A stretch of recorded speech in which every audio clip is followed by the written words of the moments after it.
Mimi nataka niwape somo jamani. Najua sikiliza hadi mwisho. Kwa hiyo ambao utatamani kunisikiliza utanisikiliza. Kwa hiyo ambaye utataka kunisikiliza usinisikilize. Kitu cha kwanza. Hicho ni kitu cha kwanza.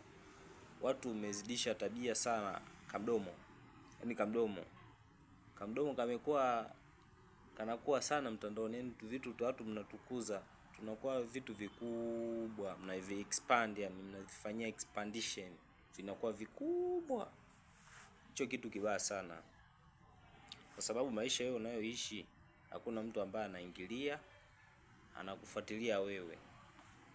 Na maisha anayoishi watu, waache waishi, ni maisha yao na familia zao. Wewe kuingilia mambo yao, achana nayo bro. Kuna vitu vingine tunatafuta pressure.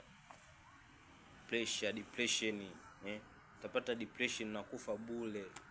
Kulingana na vitu ya watu, mwisho mnakwaruzana huko, mnaanza kupiga kelele mtandaoni. Hata kama ni umaarufu, hatutafuti umaarufu hivyo blaza. Mimi sio maarufu, akaunti yangu ina watu wachache. Lakini nawaambia tu wewe ambao ukiangalia, ukisikia fresh, usipoelewa fresh. Ila ndio hilo, elewa acha kufuatilia watu. Ukimwona mtu ujue alipoanza na anapomalizia, acha aanze amalize yeye mwenyewe. So unaanza kummalizia wewe, unammaliza kwa pressure. Achana na hilo blaza. Mimi itokee mtu leo unanisema mtandaoni, sitaichukulia poa blaza. Sitakuacha salama kwa Mungu. Sikuachi salama.